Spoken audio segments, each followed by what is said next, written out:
Oh, hello there. Hey, my name's Joshua, and I like to fish. And so I thought it'd be very fitting if I read you guys a book called Edison's Tacklebox.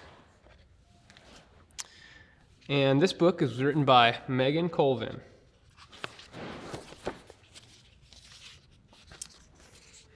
Fishing is one of Edison's favorite things to do.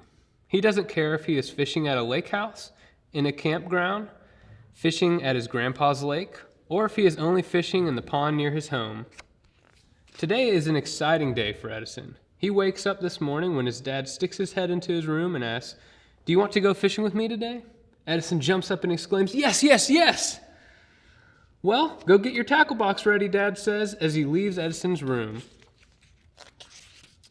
Edison is so excited, he hurries and puts on his fishing clothes.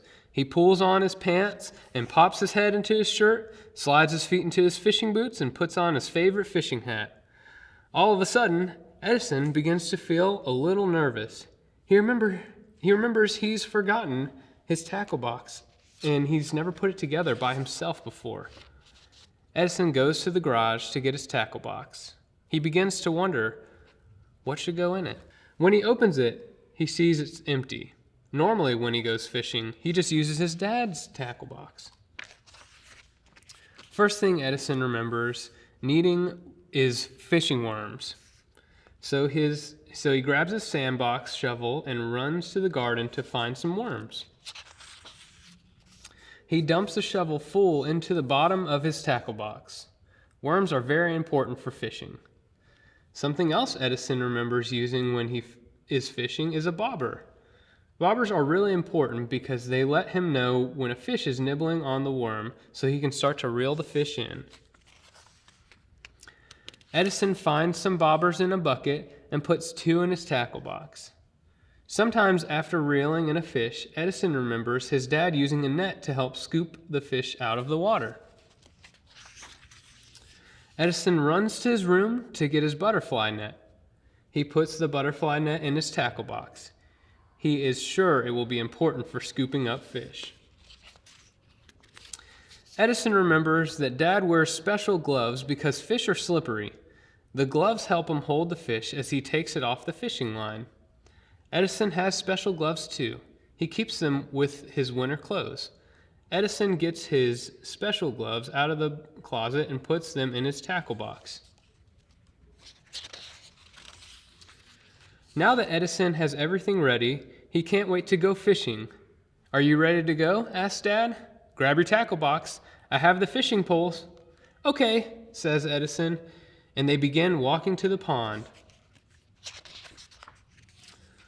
Once they get to the pond, Edison opens his tackle box and hands his dad a worm and a bobber. When Edison's pole is ready, he casts his line and sits down and waits for the fish to bite. Edison starts feeling small tugs on the pole, but he knows to wait until the bobber goes all the way underwater before he starts to reel. Edison stands up as he watches the bobber. All of a sudden, the bobber disappears under the water, and he starts reeling as fast as he can. As he reels the fish in, Dad gets the net and his special gloves out of the tackle box. Edison reels the fish close to the shore. Dad leans down and scoops up the fish with the net and takes it off the fishing line. Edison is so excited he caught a fish. He's ready for Dad to throw it back in the water so he can fish some more. Edison and his dad have a great time fishing and talking and laughing together. They even catch 7 more fish. It's time to pack up and head for home. When Edison gets home, he helps his dad put away the fishing poles and tackle boxes. He runs inside to tell his mom they caught 8 fish. His mom asks him if he had a good time today, and Edison shouts, "Yes! I'm so glad you had a fun day today," his mom says. "What was the most important thing you took fishing with you today?" Edison's mom asks. "My dad," exclaims Edison. And that is the end of our story. Thank you for reading with me, and I hope you enjoyed.